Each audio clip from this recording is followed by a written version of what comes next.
ਇਹ ਜਿਹੜੀ ਖਬਰ ਆ ਇੱਥੇ ਸਾਡੇ ਫਰੈਜ਼ਨੋ ਕਲੋਵਿਸ ਇਲਾਕੇ ਦੀ ਆ। ਇੱਕ ਜਿਹੜਾ ਐਜੂਕੇਟਰ ਇੱਥੇ ਪੜ੍ਹਾਉਣ ਵਾਲਾ ਕਲੋਵਿਸ ਯੂਨੀਫਾਈਡ ਦੇ ਨਾਲ ਉਸ ਦੀ ਜਿਹੜੀ ਮੌਤ ਹੋ ਗਈ ਸੀ, ਉਸ ਦਾ ਕਤਲ ਜਿਹੜਾ ਉਹ ਹੋ ਗਿਆ ਸੀਗਾ। ਉਸ ਦੀ ਮਾਂ ਜਿਹੜੀ ਆ ਉਹ ਹੁਣ ਬੋਲੀ ਆ ਉਹ ਕਿਉਂਕਿ ਇਸ ਮਾਮਲੇ ਦੇ ਵਿੱਚ ਇੱਕ ਜੋੜੇ ਨੂੰ ਗ੍ਰਿਫਤਾਰ ਕੀਤਾ ਗਿਆ ਹੈ ਮੈਕਸੀਕੋ ਦੇ ਵਿੱਚ ਤੇ $1 ਮਿਲੀਅਨ ਦੀ ਬੇਲ ਦੇ ਉੱਤੇ ਉਹਨਾਂ ਨੂੰ ਰੱਖਿਆ ਹੈਗਾ ਆ।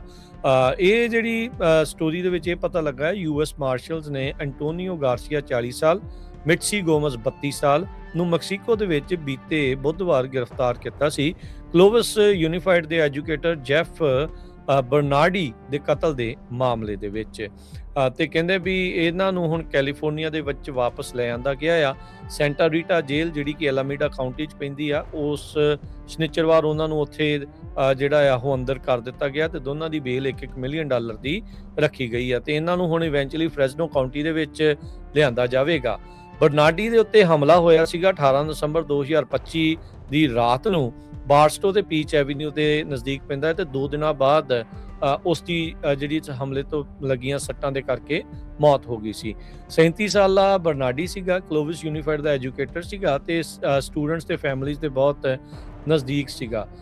ਜਿਹੜੀ 32 ਸਾਲਾ ਗੋਮੇਜ਼ ਆ ਉਹ ਇਸ ਦੀ ਗਰਲਫ੍ਰੈਂਡ ਸੀਗੀ ਤੇ ਬਾਅਦ ਦੇ ਵਿੱਚ ਕਹਿੰਦੇ ਵੀ ਇਸੇ ਨੇ ਹੀ ਕੁੱਟ-ਕੁੱਟ ਕੇ ਜਿਹੜਾ ਆ ਉਸ ਨੂੰ ਮਾਰਿਆ ਤੇ ਮਰਵਾ ਦਿੱਤਾ ਤੇ ਬਾਅਦ ਦੇ ਵਿੱਚ ਆਪਣੇ ਇਹ ਜਦੋਂ ਇਹਦੀ ਗਰਲਫ੍ਰੈਂਡ ਸੀ ਬਰਨਾਰਡੀ ਦੀ, ਇਹਨੂੰ ਪਤਾ ਨਹੀਂ ਸੀਗਾ ਵੀ ਗੋਮਜ਼ ਵਿਆਹੀ ਹੋਈ ਆ ਤੇ ਇਹਦੇ ਨਿਆਣੇ ਵੀ ਆ।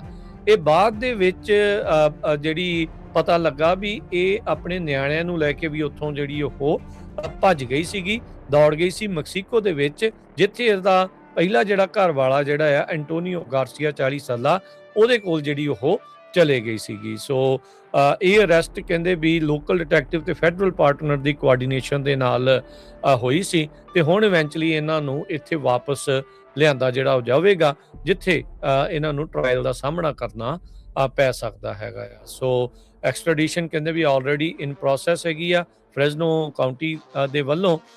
ਜਿਹੜਾ ਬਰਨਾਰਡੀ ਆ ਉਹਦੀ ਫੈਮਿਲੀ ਤੇ ਜਿਹੜੀ ਡਾਇਨੂਬਾ ਦੇ ਜਿਹੜੇ ਰੈਜ਼ੀਡੈਂਟ ਆ, ਇਹ ਡਾਇਨੂਬਾ ਦੇ ਵਿੱਚ ਸੀਗੇ ਇਹਦੇ 2 ਨਿਆਣੇ ਜਿਹਨੂੰ ਲੈ ਕੇ ਬਾਅਦ ਦੇ ਵਿੱਚ ਇਹ ਉੱਥੋਂ ਭੱਜ ਗਈ ਸੀਗੀ ਤੇ ਹੁਣ ਅਦਾਲਤੀ ਕਾਰਵਾਈ ਦੇ ਵਿੱਚ ਜਿਹੜੀ ਉਹ ਨਜ਼ਰ ਜਿਹੜੀ ਉਹ ਰੱਖਣਗੇ। ਉਹਦੀ ਮਾਂ ਨੇ ਜਿਹੜੇ ਬਰਨਾਰਡੀ ਦੀ ਮਾਂ ਨੇ ਕਿਹਾ ਸੀਗਾ, ਕਹਿੰਦੇ ਵੀ ਮੈਨੂੰ ਪਹਿਲਾਂ ਹੀ ਲੱਗਦਾ ਸੀਗਾ ਵੀ ਇਹ ਬੀਬੀ ਬੜੀ ਗਲਤ ਆ। ਜਦੋਂ ਕੁੱਟਮਾਰ ਹੋਈ ਇਸੇ ਨੇ ਕਹਿੰਦੇ ਕਾਲ ਕਰਕੇ ਇਹਦੀ ਮਾਂ ਨੂੰ ਦੱਸਿਆ, ਇਸ ਐਜੂਕੇਟਰ ਦੀ ਮਾਂ ਨੂੰ ਦੱਸਿਆ ਤੇ ਕਹਿੰਦੀ ਵੀ ਉੱਥੇ ਰੋਣ ਡਈ ਸੀ ਇਦਾਂ ਵੀ ਜਿੱਦਾਂ ਪਤਾ ਨਹੀਂ ਇਹਦੇ ਪਿਆਰੇ ਨੂੰ ਕੁਝ ਹੋ ਗਿਆ ਆ। ਪਰ ਹੁਣ ਇਹ ਚੀਜ਼ਾਂ ਸਮਝ ਆ ਰਹੀਆਂ ਇਹ ਤਾਂ ਆਪ ਹੀ ਉਸ ਨੂੰ ਮਾਰਨ ਵਾਲਿਆਂ ਦੇ ਵਿੱਚੋਂ